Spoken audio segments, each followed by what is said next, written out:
When you think of the ultimate carnivore, a certain image stands out. Surely deadly teeth, sharp claws, and a muscular build. And a few animals come to mind. And you know what? I bet one of them is the tiger. Yeah, sorry grizzly bear, but we're putting you aside for now. You know, for the gorillas and tigers' sake, because you are technically omnivorous. Yes. This striped cat haunts the nightmares of any animal in its territory. It even managed to scare an elephant with just some simple roars. But let's not overrate them, because believe me, there is enough of that already. But how would a tiger fare against perhaps the strongest existing primate, the silverback gorilla? For some reason, humans seem to have a deep fascination with them. Maybe it's because they represent humanity in its raw, primal form. Well, regardless, when you think of strong animals, I bet a gorilla creeps its way into your thoughts. And for a good reason. This brawny primate can sure put up a fight, and it could likely easily double your bench press. But what would happen if a tiger fought a gorilla? Well, the answer is actually pretty simple, and quite honestly, it's a mismatch. But before I reveal the logical answer in this scenario and discuss how a fight may play out, we should probably get some baseline stats of each animal. And also, before we start, I would appreciate it if y'all subscribed and commented on this video. It will help my channel grow. Alright, so with that out of the way, let's dive into the video. Size and physique. The silverback gorilla. It's the animal everyone knows for its strength. In fact, it's the largest living primate. Well, was the largest living primate until, well, humans managed to surpass the 500-pound mark. And a gorilla size, just like a lot of other animals, depends on its location. The eastern silverbacks are the largest, but unfortunately you can't really see them in zoos due to their low abundance. However, the Western Lowland Gorillas, which are the ones you actually typically see in zoos, tend to be a little smaller. But, you know, for the sake of the gorilla, let's reference the largest one, which is the Eastern Lowland subspecies. A typical silverback averages between 330 to 460 pounds, and stands anywhere between 5.5 to 6 feet tall on two legs.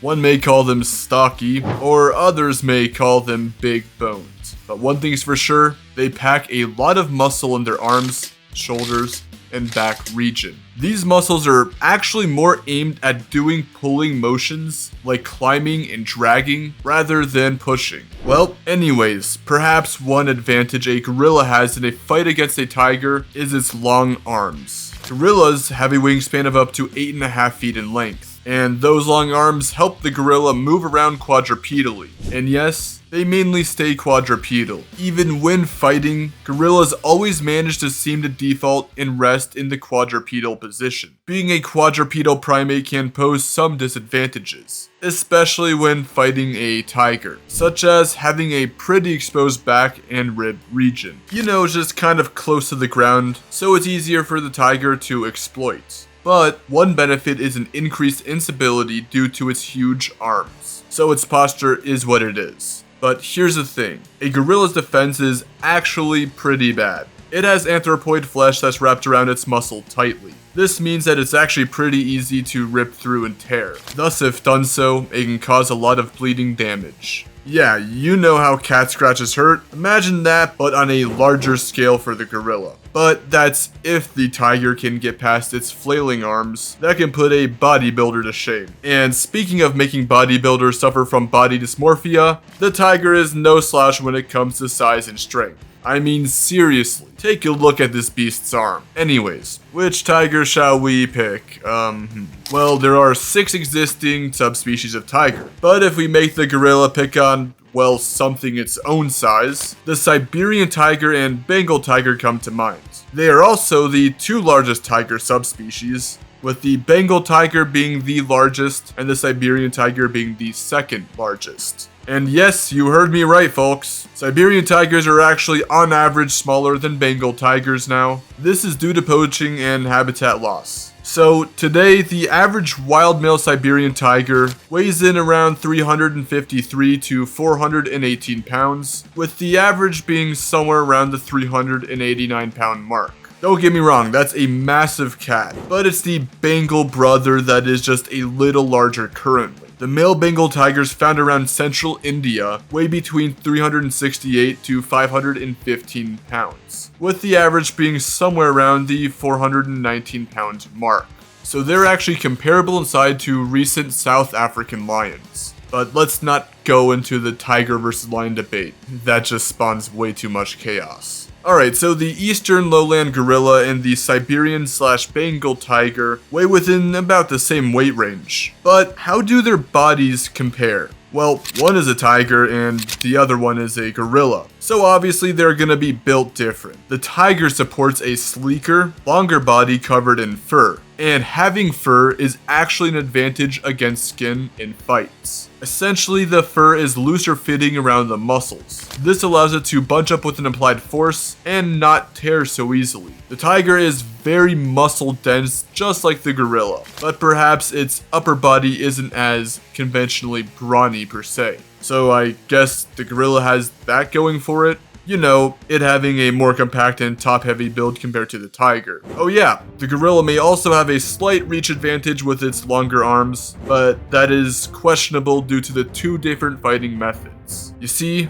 sure the tiger isn't as densely built as the gorilla, but it does support a more springier and, dare I say, agile body. This is due to the humeral index, which compares the length of its humerus to other limb bones in its arm. Tigers have less equally distributed bone lengths in their arms compared to gorillas. This translates to the striped cat having sprier movements. Okay, so enough of all that. So, to summarize, these beasts would both weigh somewhat in the same ballpark of one another, but the tiger has a longer, sprier build with the added advantage of fur. However, the gorilla supports a more compact build with the potential advantage of longer arms. And hence I said potential advantage, because both of these beasts fight differently and support a different arsenal of weapons. So this actually brings me on to the last topic I want to address, which is weaponry and fighting IQ.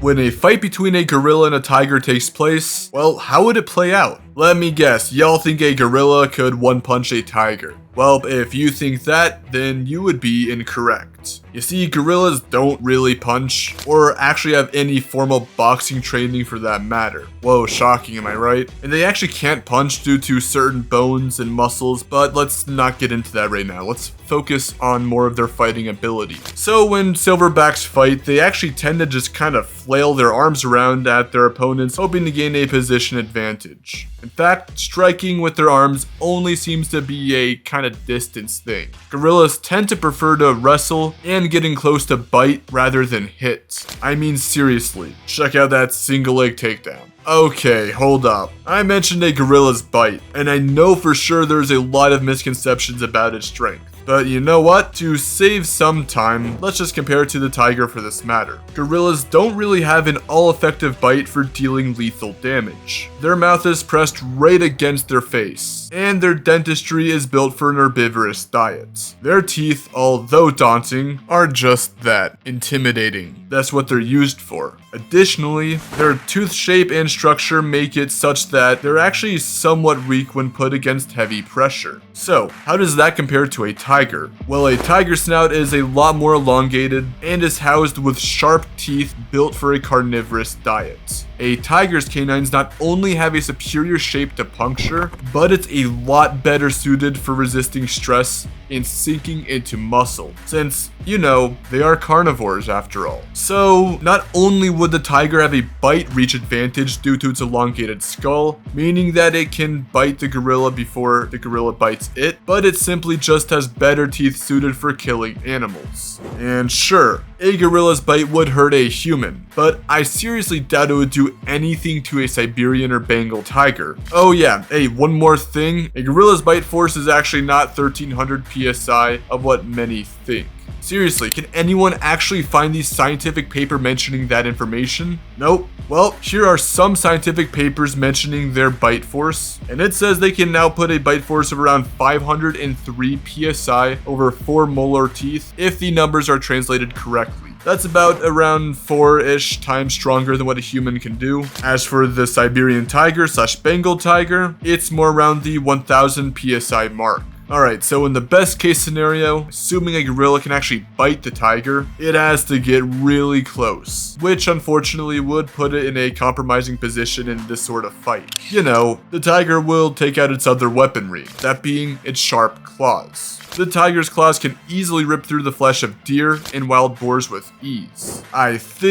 Actually scratch that. I know the tiger's claws could actually tear through the flesh of the gorilla like a hot knife through butter. Remember, silverbacks have anthropoid skin, so it's very similar to ours in composition. If you think a cat scratch hurts, imagine what a tiger could do. Anyways, here is where positioning comes in handy. I told y'all I'd bring this up later in the video, so here we are. The gorilla tends to move quadrupedally wherever it goes. It only really stands up when it's dragging something off the ground.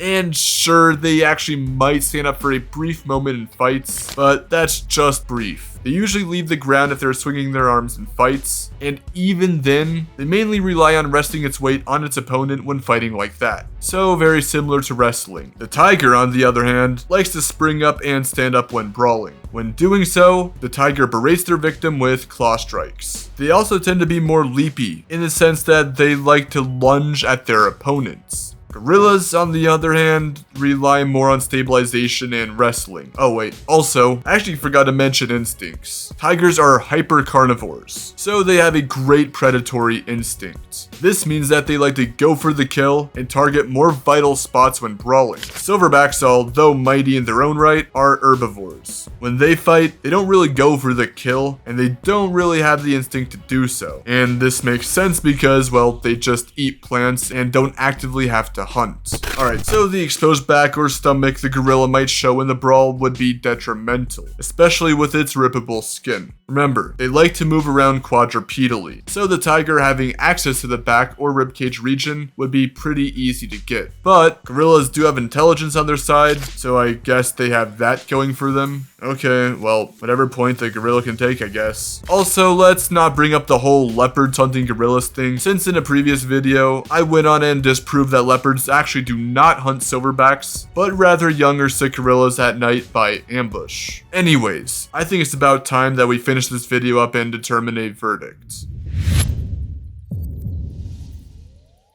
Alright, we have our stats. So, who wins between an Eastern Lowland Gorilla and a Siberian / Bengal tiger? Well, if not made obvious already, I think the tiger violates the gorilla with low to medium difficulty. Oh yeah, and I don't think the terrain really matters much for this one. I mean, come on, it's a silverback, so it won't be like a conventional easy stomp for the tiger, but I am confident saying that the tiger could likely tear the gorilla a new one. It just simply has a lot going for it, like its sharp, flesh-slicing weaponry such as its better jaw structure and sharp claws. They will definitely not only tear through the muscle / flesh of the gorilla, but also cause a lot of serious blood loss as a result. The fur of the tiger is also a nice advantage compared to the human-like flesh of the gorilla, and need I mention the fighting style and predatory instinct of the tiger? Anyways, I think the tiger is just a bit too much for a gorilla. But hey, if you want to know how I think a leopard would fare against a silverback, feel free to check out the video.